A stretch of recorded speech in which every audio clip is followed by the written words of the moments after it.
안녕하세요. 김태훈의 현명한 투자자 방송 시작하겠습니다. 본 영상에서 다루는 내용은 투자 권유가 아니며 각 개인의 투자 판단에 대한 책임을 지지 않습니다. 별도 SNS 채널 가입을 유도하거나 투자 권유 및 유료 리딩 서비스를 홍보하는 불법 사칭 계정에 유의하시기 바랍니다. 자, 오늘은 우크라이나 재건주에 대해서 말씀드리겠습니다. 이제 트럼프 2기 정부가 들어서는데 한 10일밖에 안 남았는데요. 이제 빠르게 시장 내에서 순환매가 돌면서 테마들의 이 순환매가 돌고 있습니다. 최근 들어서 이제 대구시장, 홍준표 대구시장에 대한 테마주들이 강하게 들어오면서 또 다른 한편으로 이 트럼프가 얘기하고 있던 우크라이나 재건 관련 이 재건주들이 또 매수가 또 강하게 들어오고 있습니다. 실제로 이 우크라이나와 러시아의 전쟁이 3년을 넘어가면서 우크라이나는 이제 병역 자원이 부족해서 징집 연령을 18세로까지 낮추겠다고 지금 얘기하고 있는 상황이고, 지금 러시아 같은 경우도 이제 3년이 넘어가면서 여러 가지로 경제적으로 좀 어려움을 이제 토로할 수밖에 없는 상황이 됐습니다.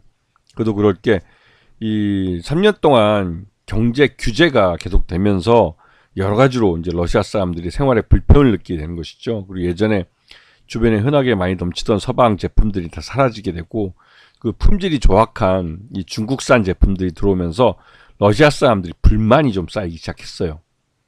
똑같이 돈을 내고 사는 건데 싸다고 그러지만 중국산 제품들은 워낙 질이 떨어지기 때문에 러시아 사람도 내심 좀 불만이 생기는 것이죠.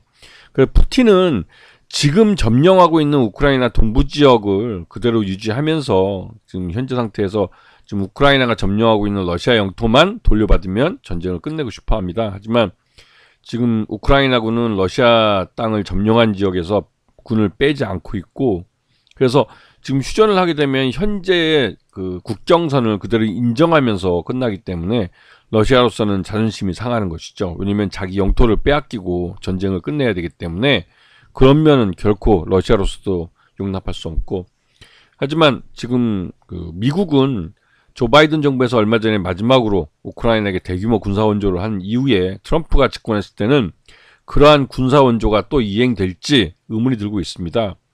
일단 그렇기 때문에 트럼프가 들어오기 전에 젤렌스키 우크라이나 대통령도 어떻게든 이 휴전에 대한 큰 그림을 그리고 싶어하는 것 같은데요. 이제는 일부 영토를 러시아에게 할양하고, 즉 지금 러시아군이 점령하고 있는 영토를 그대로 러시아의 영토로 인정해주고, 이 나토에 가입만 하게 해주면 이 우크라이나는 휴전에 합의해줄 수 있다라고까지 양보를 한 상태입니다. 그리고 무엇보다도 이번에 이렇게 휴전만 되면 그 다음 날로부터 이제 전 세계적으로 유럽과 미국이 대규모 마샬 플랜 같은 대규모 원조 정책을 통해서 이 우크라이나를 도와주기로 했죠. 세계은행에서 우크라이나 재건 비용으로 4,110억 달러 정도를 예전에 추정을 했습니다. 근데 지금은 더 늘어났겠죠, 이게. 그리고 우크라이나 주요 사회 기반 시설의 피해액도 계속 늘고 있습니다, 이게. 근데 여기다가 이제 예전에 윤석열이 이제 여기 우크라이나를 갔다 와서 이 우크라이나 언론에다가 인터뷰를 했는지 그쪽에서 정보 줬는지 모르지만 80억 달러의 자금을 저리에 제공해주겠다 얘기가 나왔나 봐요. 관련 뉴스가 우크라이나 언론에 보도가 됐습니다. 그리고 이 80억 달러는 지금 가치로 하면 13조 원 정도 되는 건데요. 굉장히 큰 돈이죠. 그리고 이 제공한 이 돈에 대해서는 어떠한 사업을 하는 데 있어서 낙찰을 받는 기업, 외국 기업들을 돈을 댄 한국 정부가 발언권이 있습니다. 이 말뜻은 이 80억 달러에 대해서 우리 국민이 낸 세금으로 지원을 해준 거기 때문에 한국 기업이 쿠션으로 이 돈을 받게 되는 것이죠. 그렇게 되면 말 그대로 특정 업체들을 정부 세금으로, 그러니까 정부가 아니라 우리들 세금으로 특정 업체를 정부가, 윤석열 정부가 지원해주게 되는 그런 꼴이 됩니다. 근데 실제로 이게 여러 가지 말들을 많이 만들었죠. 왜냐면 이 80억 달러에 대해서는 우리나라 언론에서는 얘기가 안 나왔지만 우크라이나 언론에서만 얘기 나온 것이라 결국은 이게 이제 그만큼 국민 세금을 도둑질한 거다라는 말이 나오고 있습니다. 근데 일단은 지금 윤석열 정부가 이제 조만간에 윤석열이 이제 탄핵 심판을 받고 그 쫓겨나면 이제 정권이 바뀌기 때문에 이런 예전 그 윤석열 정부 때 약속했던 것들은 뭐 계속될 수는 없겠죠. 왜냐면 이게 전형적인 부정부패 세금 도둑질이기 때문에 이 약속을 지킬 필요는 없겠죠. 다만 우리 한국 기업들이 우크라이나 재건 사업에 참여하겠다고 각 개별 기업마다 여러 가지 루트를 통해서 우크라이나 정부와 개별적으로 협상을 했습니다. 그 윤석열 정부에서 하는 우크라이나 재건 사업은 우리 국민의 세금을 도둑질해서 이 특정 그 재벌 대기업들에게 이익을 주는 그런 형식으로 벌어지는 그런 재건이지만 개별 기업들이 우크라이나 재건 사업을 참여하는 건 순수하게 상업적인 이유에서 참여하는 겁니다. 그만큼 우크라이나 재건 사업은 굉장히 큰 프로젝트예요. 자, 요번에 이 프랑스를 도널드 트럼프도 그렇고 젤렌스키도 간 날 같이 이제 만났습니다. 만나서 트럼프가 이 젤렌스키에게 이 휴전에 대한 전쟁을 그만두는 것에 대해서 여러 가지 조언을 해줬고, 젤렌스키도 뭐 이 트럼프가 하는 말에 동의한다고 어느 정도는 동의를 했습니다. 왜냐면 다음 그 대통령이기도 하고 트럼프가 이 우크라이나 지원을 중단하면 우크라이나는 바로 러시아군에게 항복할 수밖에 없는 상황이기 때문에 그렇죠. 그리고 이제 푸틴에 대해서 특사를 파견을 해서 휴전 협상에 대해서 얘기를 했는데, 일단 지난 연말에 그 제안한 내용에 대해서 이 푸틴 쪽에서 거절했습니다. 왜냐면 지금 우크라이나 군이 러시아 영토를 점령하고 있는 게 있습니다. 그 점령한 영토에서 우크라이나 군이 철수한다는 말이 없고, 또 나토 가입을 원하고 있는데 나토가 그만큼 우크라이나 땅까지 동진해 오면 러시아와 나토가 직접 국경을 맞대게 되는 것이죠. 그런 것을 결코 용납할 수 없다는 게 러시아예요. 자, 그리고 최근 들어서 러시아가 하지만 이제 말 그대로 이제 러시아 우크라이나 전쟁을 이제 3년이나 지나면서 이제 좀 중단하고 싶은 그런 상황이기도 한데, 요번에 러시아가 야말 유럽 가스관을 이제 중단을 했습니다. 공급을. 근데 그 전에 익스트림이라고 해서 이 북유럽 북해 연안 쪽에서 이제 가스관으로 연결되던 그 가스관들은 1호, 2호 모두 끊겼습니다.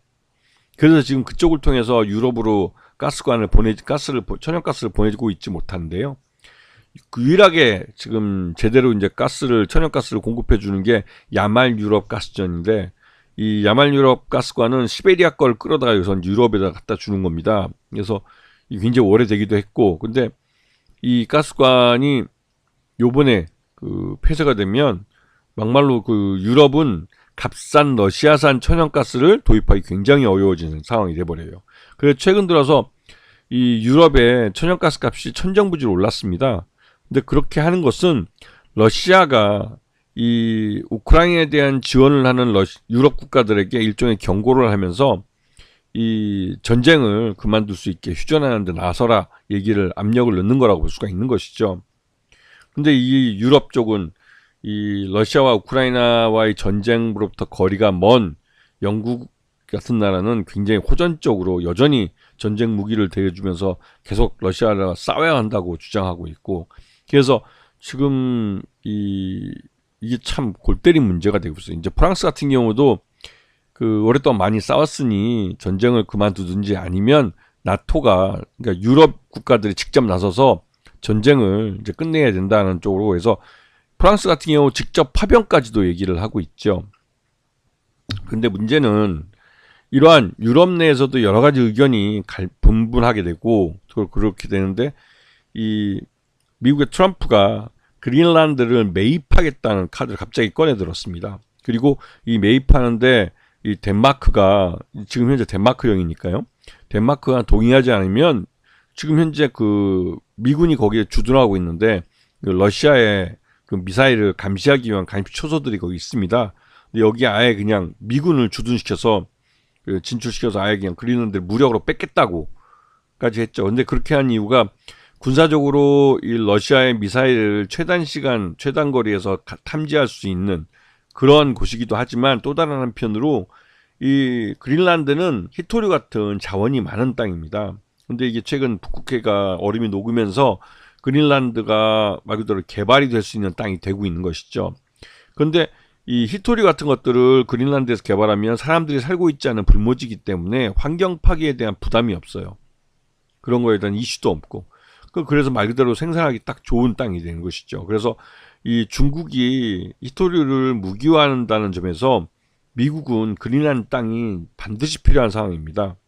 그래서 이런 문제 때문에도 이 그린란드 문제를 들고 나왔고, 근데 그린란드가 지금 덴마크령인데 이거를 미국령으로 바꾸면 인위적인 국경의 변화이기 때문에 유럽 국가들은 받아들일 수 없는 것이죠. 그래서 이에 대해서 그 프랑스가 가장 강력하게 반발하고 있습니다. 물론 독일도 여기에 대해 반발하고 있죠. 이렇게 하는 이유는 이 트럼프가 이렇게 유럽을 위협을 해서 빨리 이제 이 휴전 협상에 나서게 하려고 하는 이유일 수도 있습니다. 자, 그리고 HD 현대중공업 그룹의 우크라이나 재건 주력 사업은 HD 현대 건설기계로 이미 한 5대 정도의 중장비를 우크라이나 국가에 이제 정부에 제공하기도 했습니다. 그러면서 요번에 이제 이 트럼프의 이 러우 전쟁을 종식시키면, 휴전을 시키면 가장 큰 수혜를 받을 수 있는 종목으로 이제 현대 건설기가 언급되고 있죠. 근데 건설기가 다는 게 맞습니다. 이것도 전진 건설 로봇도 우크라이나 재건 사업에 참여를 희망하는데, 이건 고층 건물에다가 콘크리트를 부어줄 수 있는 그런 특수차를 만드는 곳이기 때문에, 이렇게 이제 그러니까 우크라이나가 재건 사업에 들 경우에는 전진 건설 로봇 같은 경우는 아주 큰 장이 쓰는 거라고 볼 수가 있는 것이죠.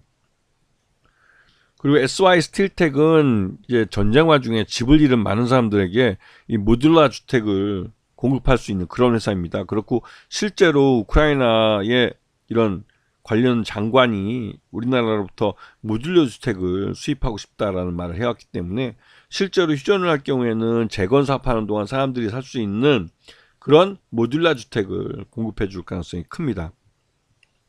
자, 그리고 대동기업 같은 경우는 전형적인 이제 농기계를 만드는 회사인데요. 이 대동기업 같은 경우는 지금 우크라이나 정부가 당장 해외로 수출해서 달러를 벌 수 있는 게 농업입니다. 식량 생산이기 때문에 식량 생산 증산을 위해서 이 농기계들을 지원받기를 희망하고 있죠. 이미 대동 쪽 같은 경우는 이 모해상의 대동 쪽에서는 이미 이 우크라이나와 한 300여 대의 300억 원인가요? 하여튼 규모의 그러니까 이 농업 기계를 우크라이나의 이런 대리점과 계약을 맺고 이미 수출을 해본 경험이 있습니다. 그리고 이미 사업을 하고 있기 때문에 이 휴전이 되면 곧 더 추가적인 이 진출을 할 수 있는 것이죠. 그리고 그렇다시피 우크라이나 재건 사업 관련주들은 꽤 많습니다. 이게 현대 건설기 같은 데뿐만 아니라, 근데 우선은 가장 중요한 건 식량 생산이기 때문에 대동기업, TYM 같은 그런 업체들이 시장 내에서 또 많은 그다음에 이 모듈라 주택, 범한양이나 이런 다스코나 뭐 이런 업체들이 이제 SY 스틸텍 이런 업체들이 모듈라 주택을 갖고 있기 때문에 시장에서는 곧바로 수익을 얻는 회사로 알려져 있어요. 그래서 지금 전반적으로 우크라이나 재건 사업에 대해서 예전 윤석열 정부에서 말하던 것과는 좀 다른 차원에서 일이 벌어집니다. 그때는 국민 세금을 도둑질하기 위한 방법으로 우크라이나 재건 사업을 제시했지만, 지금 증시에서 이제 얘기 나오고 있는 우크라이나 재건 사업은 실제로 우크라이나 지역에 들어가서 전후 복구 사업을 하겠다는 것이죠. 근데 이거는 잘 아셔야 할 게, 유럽이 더 많은 전쟁 비용을 부담했고 때문에 유럽과 더 많이 이제 이런 사업에서 수주를 받을 텐데, 결국은 기승전으로 어차피 이러한 대규모 이 부흥 사업이라고 그러죠. 부흥 재건 사업을 해본 데는 우리나라 업체들이 경험이 많습니다. 그렇기 때문에 우리나라 기업들이 하청을 통해서라도 이걸 받을 가능성이 큰 거죠. 실제로 이러한 하청을 받아서 할 수 있는 중국 기업들이 우크라이나 정부에 의해서 이 러시아 편을 들었다는 이유만으로 중국 기업들이 우크라이나 땅에 들어와서 사업을 하기 어렵기 때문에 결국은 우크라이나 재건 사업의 하청 사업을 한국 기업들이 따갈 가능성이 커요. 그런 부분에서 우크라이나 재건 사업이 실제로 전쟁이 끝나게 되면 곧바로 우크라이나 이 재건 사업들이 큰 수익을 볼 가능성이 높다는 것이죠. 그래서 이런 테마주의 순환매를 생각해 보셔야 됩니다. 요즘 같은 때는. 아시겠죠? 자, 오늘 방송 여기서 마치겠습니다. 감사합니다.